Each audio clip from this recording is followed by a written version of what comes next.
vidéo. Aujourd'hui on tourne dans le nouveau décor, ça y est les travaux sont terminés et on a aménagé la pièce. On vous fera bientôt une vidéo pour vous montrer un petit peu tout ça. Et du coup on revient avec une vidéo que vous avez dû voir passer sur les réseaux sociaux. Le Freestyle Libre 3 a obtenu le marquage CE enfin, donc là on est hyper contente alors qu'on savait même pas qu'il travaillait sur un Freestyle Libre 3, mais bon. Et le Freestyle Libre 2 est accessible en France depuis pas très longtemps et on vous avait fait d'ailleurs une vidéo à ce sujet, donc on vous la mettra juste ici pour que vous puissiez aller voir. Et donc dans cette vidéo on va vous donner un petit peu plus d'informations sur les nouveautés qui vont apparaître sur ce Freestyle Libre 3.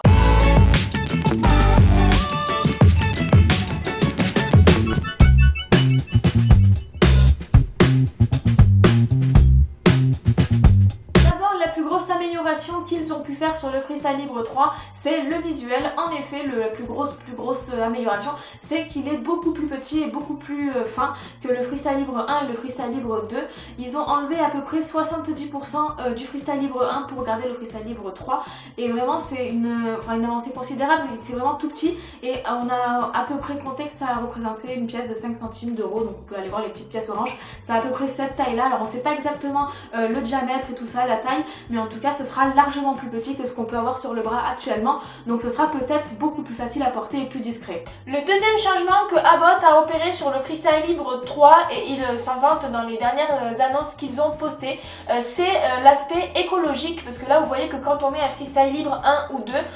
il y a beaucoup de papier, beaucoup de plastique, là, les applicateurs avec le capteur qui est un peu gros, etc., etc. Et du coup ils ont diminué le nombre de plastique de 43% par rapport au 1 et au 2 et le nombre de papier à 41%,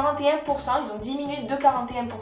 donc à peu près dans les 40% de papier et de plastique en moins, ce qui n'est pas négligeable par rapport à ce que l'on a actuellement, ce qui fait que leur empreinte carbone du coup diminue aussi, et ça c'est pas négligeable puisque maintenant on est dans une société où on essaye d'être plus écolo dans les déchets et tout ça, et donc là on aimerait bien quand même que voilà, qu'on ait moins de déchets, et c'est ce qu'ils ont prévu. Et ils ont également changé du coup l'applicateur qui est plus petit, donc par rapport au fait qu'il y ait moins de plastique et tout, ça doit venir aussi de ça, parce que là on a les deux parties qu'on emboîte et tout, donc là je pense que l'applicateur, vu qu'il est plus petit, il a l'air d'être en un seul bloc et tout, donc il y a moins de plastique et moins de déchets. Et vous vous dites, vu que c'est un nouveau capteur qui arrive, il va coûter des millions d'euros, on va devoir dépenser encore plus, et ben pas forcément. Abbott, ils ont prévu de pas forcément changer le prix du capteur qu'on allait acheter sur internet, donc là je crois qu'on le paye aux alentours de 60 euros, donc le prix restera le même, en tout cas c'est ce qu'ils ont prévu, c'est ce qu'ils ont écrit dans leur communiqué de presse. Le temps pour l'application du capteur reste de 14 jours. Par contre ce qui change et qui est vraiment considérable, c'est que maintenant on n'aura plus le fameux lecteur Freestyle Libre,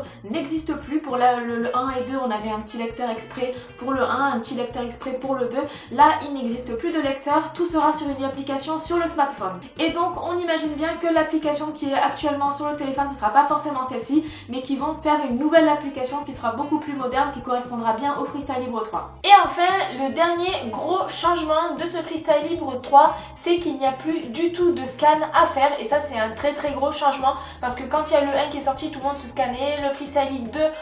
on pensait qu'on ne scannait pas parce qu'il y avait les alertes et tout, mais il fallait quand même scanner pour avoir une glycémie. Et maintenant on arrive sur un Freestyle Libre 3 où le scan n'est plus du tout utile, c'est-à-dire que on reçoit directement la glycémie sur l'application, ce qui transforme le Freestyle Libre 3 en un vrai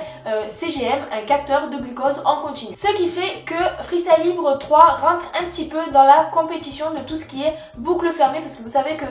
une boucle fermée c'est une pompe et un capteur en continu qui communiquent en Bluetooth et qui envoie la glycémie directement sur un appareil avec la pompe, etc. Il y a tout un système, un algorithme qui permet de gérer les doses d'insuline un petit peu toute seule, etc. Et donc là le Freestyle Libre 3, 2 et 1 pardon, ne rentrait pas dans la compétition puisqu'il fallait quand même scanner, et donc c'était pas possible d'avoir directement les glycémies sur un appareil. Là le Freestyle Libre 3 rentre finalement dans la compétition avec tout ce qui est